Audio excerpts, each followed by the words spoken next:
시작이 반이란 말이 있습니다. 그만큼 시작하는 게 중요하다는 겁니다. 시작도 안 해보면 끝이 안 난다는 거죠. 근데 이것을 너무 절대화한 나머지 시작은 하지만 끝을 보지 못하는 많은 사람들이 있습니다. 한국의 국민성은 시작은 무엇인가 열정으로 달려가지만 마지막은 흐지부지 끝난다는 특성이 있습니다. 여러분 어떠세요?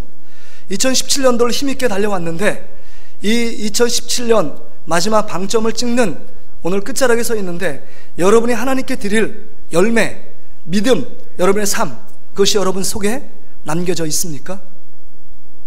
우리의 모습을 볼 때 처음은 그럴싸하게 출발하고 내가 무언가 할 것이야, 이번엔 내가 봉사도 하고 하나님 앞에 안 하던 충성도 하고 예배 시간도 더 많이 참석하고 뭔가 거룩한 삶을 향하여 목표를 가졌지만 우리 끝 모습을 보면 여전히 그 전의 패턴으로 돌아가 있는 우리의 모습을 보게 됩니다. 성경은 이야기합니다. 성경은 이렇게 얘기해요. 욥기서 보면 시작은 미약하였으나 나중은 뭐한대요? 심히 창대하리라. 이게 성경적인 삶의 모습입니다. 시작은 미미할지 모르지만 나중은 창대케 하시고 하나님이 부으시고 풍성케 하시는 하나님의 놀라운 축복이 있다는 겁니다. 이게 성경적인 삶이에요. 전도서에도 보면 전도서 기자는 이렇게 얘기합니다. 끝이 시작보다 아름다운 삶을 살라고 말합니다. 끝이 시작보다 아름다워야 돼요.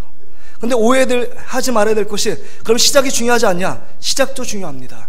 안디옥 교회는 시작도 좋았고 끝도 참 좋았습니다. 바라기는 우리 동신교회 사랑하는 모든 성도들은 시작도 좋고 끝도 좋은 아름다운 성도님 되시기를 주의 이름으로 축복합니다. 정말 끝도 좋아야 돼요. 근데 시작은 같이 했는데 끝이 흐지부된 많은 성경에 그 인물들이 많이 있습니다. 그 인물들을 보면 여러분 보세요. 아브라함과 조카 롯을 보세요. 하나님께서 갈대아 우루 우상문화 전혀 희망이 없는 지역에서 불렀습니다. 믿음으로 같이 출발해요. 그런데 아브라함은 믿음의 조상이 되어 하나님만 바라보고 말씀에 의지하여 떠나지만 조카 롯은 누구를 보고 떠나요? 아브라함 뒤통수만 바라보고 사람만 바라보고 떠납니다. 그러니까 세상만 바라보는 거예요. 창세기 18장에 보면 아브라함이 너의 민족은 창대케 되고 번성케 되리라 라고 축복하지만 창세기 19장에 보면 조카 롯은요 어떻게 됩니까? 소돔과 고모라에서 유황과 불못의 심판을 받습니다. 하나님의 도우심으로 간신히 목숨을 부지합니다. 롯과 그의 아내와 두 딸이. 그나마 그의 아내는 소돔과 고모라 세상을 그리워해서 뒤를 돌아보다가 소금 기둥이 되는 비참한 종말을 겪습니다. 처음엔 믿음으로 출발했는데 정말 다른 결말이 나온다는 거예요. 우리가 어떻게 하면 아름다운 마무리를 지을 수 있을까? 이거 참 고민해야 합니다. 이삭과 야곱을 보세요. 이삭은 어떤 인물입니까? 아브라함이 100세에 낳은 아들이에요. 오매불만 기다린 아들입니다. 그 아들이 100세에 낳았으니까 얼마나 금지 옥엽처럼 키우지 않았겠어요? 아마도 땅에 떨어지지 않을 정도로 늘 정말 극진히 양육하며 정말 이 아들을 키웠을 겁니다. 근데요 이 이삭이 점점 자라잖아요. 100세가 지나서 너무 쉽게 포기합니다. 뭘 포기했느냐? 하나님께서 100세가 넘으니까 그 영적으로 분별력이 떨어져요. 그래서 에서에게 축복해야 될 거를 누구에게 축복하죠? 야곱에게 축복합니다. 그래서 이 말년에 에서와 야곱이 반목하고 질시하며 갈등하는 그 고통의 시절을 이 말세, 자기 그 종말의 시간에 보내게 되는 것을 봅니다. 그런데요 야곱을 보세요. 야곱은 자기가 하나님이 주실 축복보다도 자기가 빼앗아서 고통 가운데 시작합니다. 20년 동안 삼촌 라반의 집에서 가진 고생을 많이 합니다. 험난하게 인생을 출발해요. 나그네 인생길을 험난했다고 그 자신이 고백을 합니다. 올라오는 동안에 자기 딸이 강간도 당하고 그 다음에 자기 아들이 정말 빼앗겨서 그 형제들의 미움을 받아서 팔려간 것도 모르고 짐승에 의해서 죽었다는 사실을 그냥 믿고 슬픔 가운데 있습니다. 그럼에도 불구하고 그 노년, 그 인생의 끝이 어떻습니까? 자녀들이 화해를 하고 그 다음에 서로 부둥켜 안고 서로 사랑을 하고 그 다음에 마지막 이 야곱을 통해서 이스라엘의 12지파 이스라엘 민족의 토대를 마련하는 야곱 그 가문을 통해서 아름다운 민족이 탄생되게 됩니다. 우리도 여러분 이삭 같은 인생이 아니라 마지막 야곱 같은 인생이 되시기를 주의 이름으로 축복합니다. 이스라엘 백성을 보세요. 하나님이 애굽에서 430년 동안 종살이해서 너무 고통 가운데 있어서 이스라엘 백성이 부르짖어 기도합니다. 그 고통을 하나님께서 들으시고 이스라엘 백성을 출애굽시켜요. 근데 장정만 60만, 아이들하고 어른을 합치면 200만이 넘는 그 사람 가운데 광야 40년 동안의 모든 사람이 다 죽습니다. 하나님의 기적과 능력을 보지만 그들이 하나님 말씀에 불순종하고 원망과 불평을 일관하다가 마지막에 다 광야에서 장례식을 치릅니다. 그러나 그 무리 중에서 여호수아 갈렙은요, 같이 출발했지만 하나님의 말씀을 바라보고 현실에서 말씀을 갖고 그 삶을 인도하니까 하나님께서 약속한 가나안 땅, 젖과 꿀이 흐르는 땅, 복지 타운인 가나안 땅으로 입성하는 하나님의 놀라운 축복을 경험하게 되는 것을 봅니다. 마지막이 좋아야 돼요, 인생에. 사울과 다윗 마지막으로 얘기를 합니다. 사울과 다윗은 사무엘 선지자로 똑같이 기름을 부음받았습니다. 어떤 면에서 보면 사울이 잘 출발해요. 겸손했습니다. 용감했습니다. 키도 큽니다. 잘생겼습니다. 그 다음에 싸움을 하면 그 곳곳마다 싸움에서 승리를 합니다. 처음에 잘 출발했어요. 그런데요, 사울이 이 다윗이 엘라 골짜기에서 골리앗 장수를 이기고 개선창군처럼 들어갈 때 이 여자들이 뭐라고 얘기합니까? 사울이 죽인 사람은 천천히요, 다윗이 죽인 사람은 뭐라고요? 만만이다. 이 말에 시기가 그 마음속에 그냥 질투의 화신이 돼가지고 그 인생을 여러분 마지막에 모든 왕권을요 정적인 다윗 죽이는데 혈안이 되어 그 모든 것을 에너지를 소비합니다. 참 어리석어요. 그 마지막 하나님 말씀에 순종하며 걸어가야 될 인생이 무당에 가서 점도 보고요, 하나님 앞에 지속적으로 불순종하는 그들의 모습. 그래서 사무엘상 31장에 보면 블레셋 전투에서 자기와 아들 셋이 거기서 전사를 합니다. 비참한 종말을 맞아요. 다윗은 처음에 사울의 그 어려움 때문에 늘 잠도 못 자고 편히 쉬지도 못하고 10년의 세월 동안 고통과 고난, 방랑과 유랑 생활을 했지만 그 모든 훈련과 환난과 고난을 통해서 하나님의 왕, 하나님께 세우신 이스라엘의 2대 왕으로 세우는 놀라운 축복들을 누리고, 그 다음에 그때그때마다 실수를 하지만 그 실수할 때마다 하나님 앞에 회개하며 하나님의 뜻을 따라 마지막 사무엘하 23장에 보면 그 인생은 하나님에 의해서 정말 축복받은 인생이다라고 정말 이 선자를 통해서 이야기를 하잖아요. 여러분, 우리 인생이 어떻게 되겠습니까?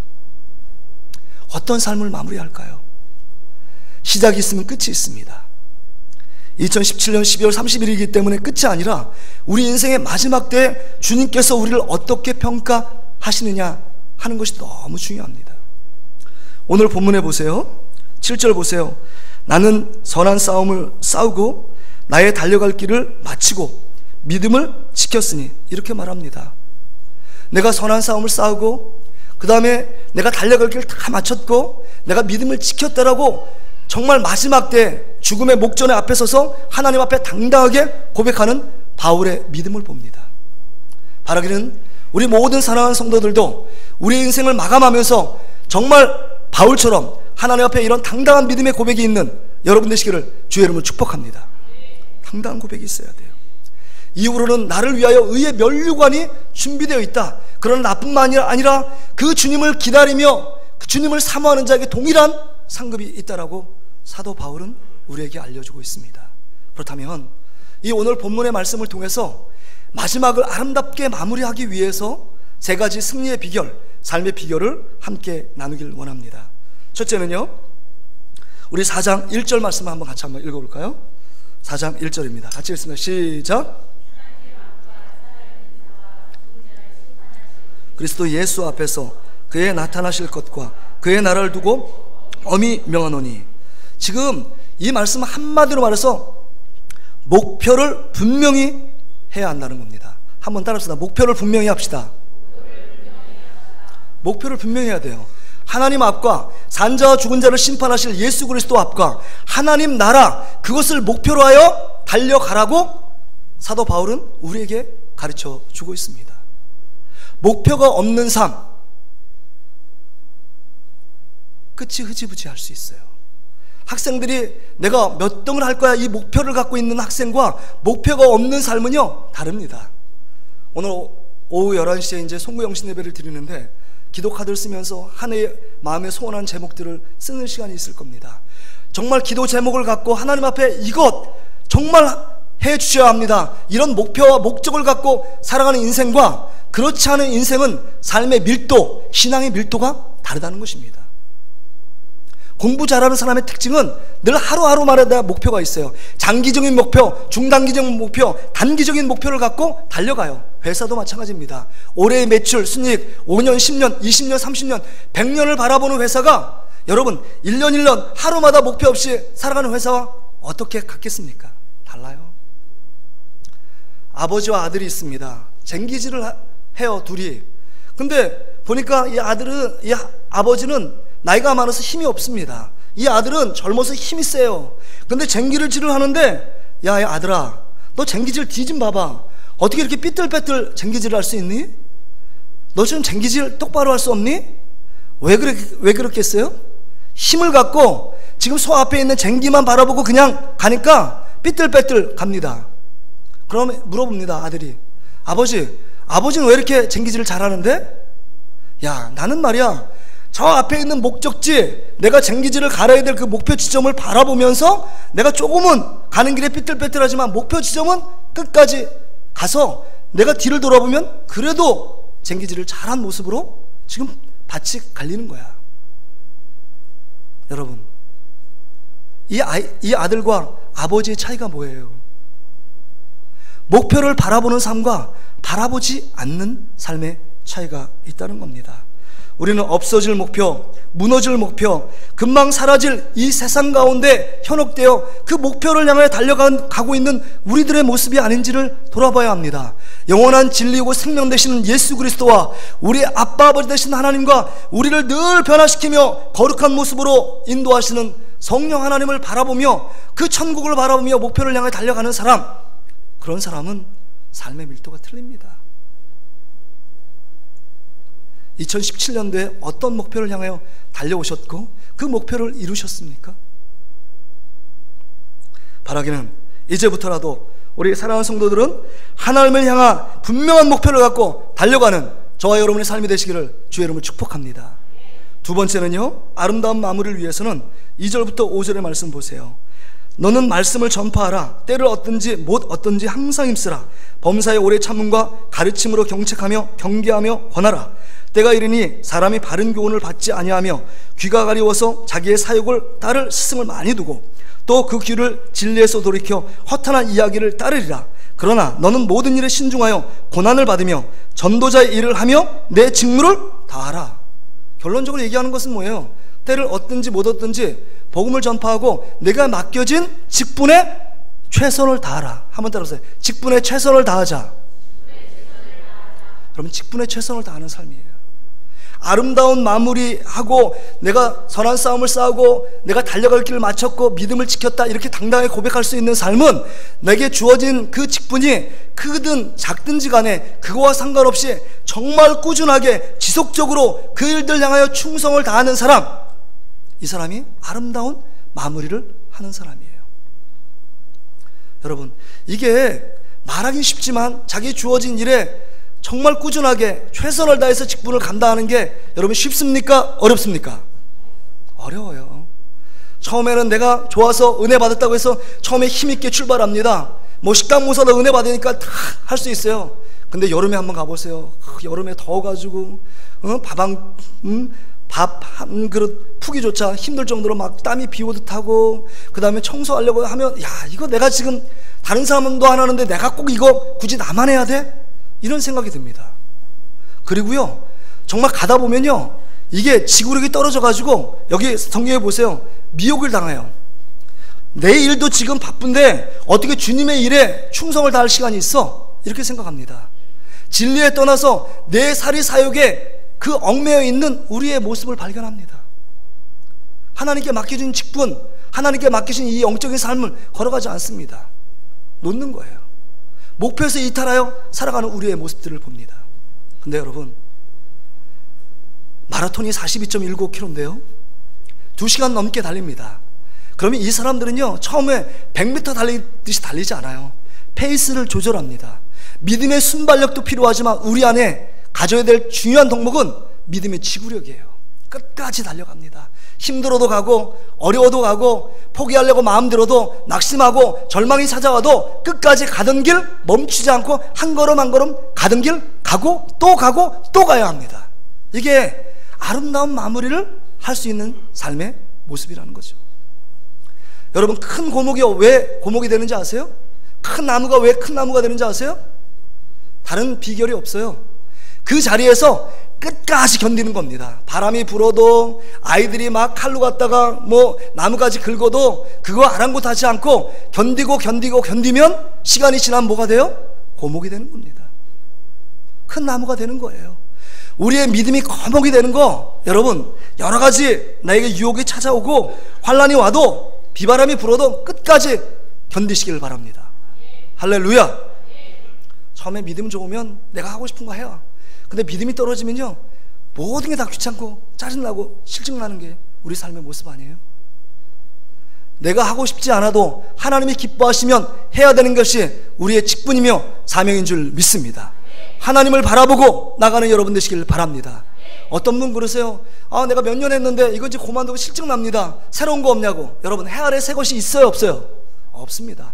하나님 안에 새 것이 있는 거지 이 세상 가운데 새 것이 없어요.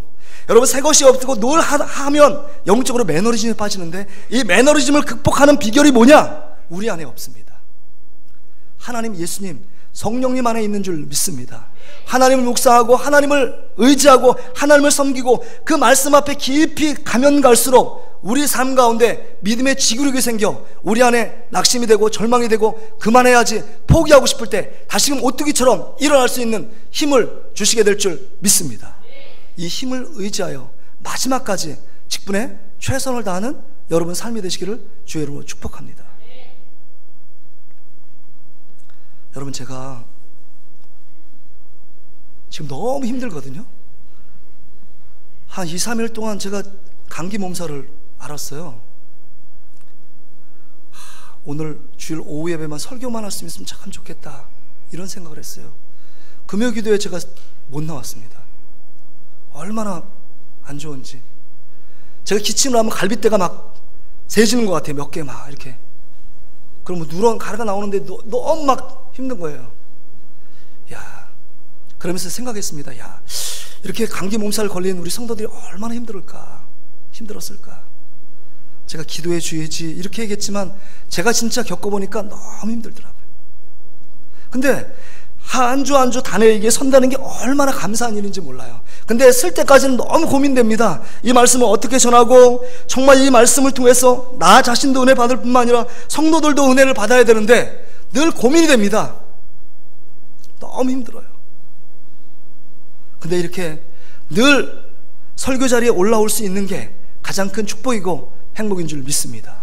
마찬가지로 여러분이 지금 하고 있는 모든 일들을 끊임없이 반복되는 일이라고 생각합니까? 새로움이 없어 지루합니까? 그럼에도 불구하고 끝까지 그 일들을 감당하시면 아름답게 주님께서 마무리시켜 주실 뿐만 아니라 정말 주의 전에 아름다운 상급으로 갚아주실 줄 믿습니다.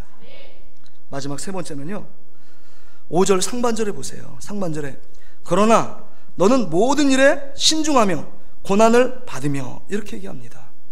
여러분, 예수님과 함께 고난을 받을 때 아름다운 마무리가 있습니다. 목사님, 고난 얘기는 하지 마세요. 예수 믿을 때 위로받고 기쁨 얻고 행복하기 위해서 예수 믿는 건데 왜 고난을 예수님과 함께 받으라고 말씀하세요? 우리 모든 사람은 고난 받기를 원하는 사람은 한 명도 없습니다. 없어요. 그런데 성경은 뭐라고 얘기합니까?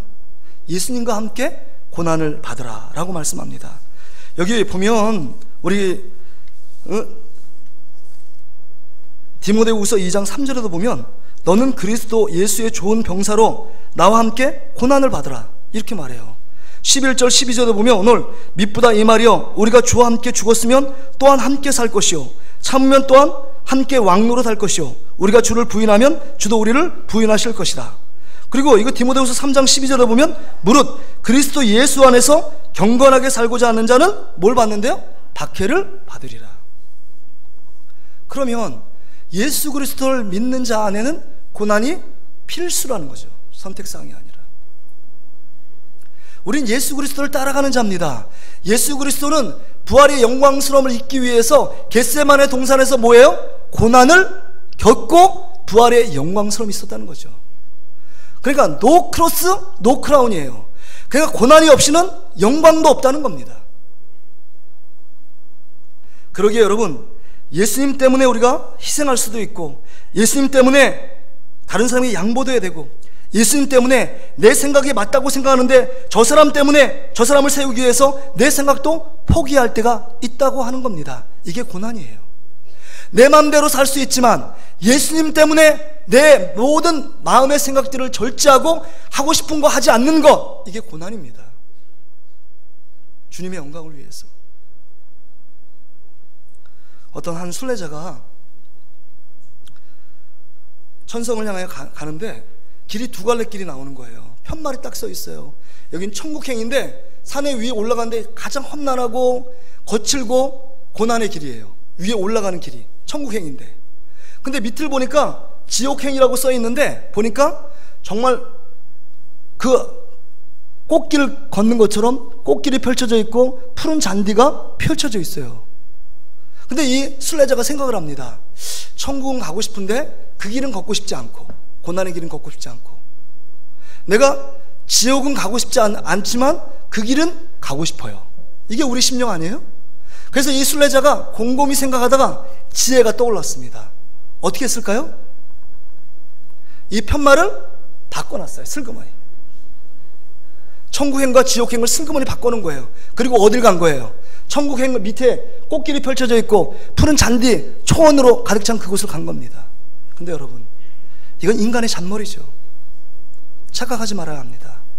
주님께서 천국의 길은 좁은 길이라 그랬습니까? 넓은 길이라 그랬습니까? 좁은 길이라 그랬어요. 협착하여 가는 사람이 별로 없다 그랬습니다. 고난이 따르는 길이기 때문입니다. 여러분 삶 가운데 고난이 있고 예수 믿는 것 때문에 환난이 찾아오고 남편이 뭐라고 하고 자녀들이 뭐라고 하고 시댁에서 뭐라고 합니까? 여러분, 그것 때문에 기뻐하는 여러분 되시기를 바랍니다. 고난이 있다는 것은 여러분, 그래도 믿음을 지킨다는 증거예요. 내가 교회 올 때는 완전히 예수 믿는 사람처럼 생활하고 세상에 밖에 나가서 가정 속에 완전히 세상처럼 적응 잘하는 까멜론처럼 되면 핍박은 없습니다. 고난도 없어요. 그런데 믿음을 지킨다고 그렇게 나서기 때문에 핍박이 찾아오고 고난이 찾아오는 거, 여러분 기뻐해야 합니다. 예수 믿는 것 때문에 편안함을 뒤로하고 정말 편안하게 이 길을 갈 수 있지만 예수 믿는 것 때문에 어려운 길로 돌아가는 것, 이게 고난이라는 겁니다. 이게 예수님께서 우리에게 말씀하시는 삶의 모습이에요.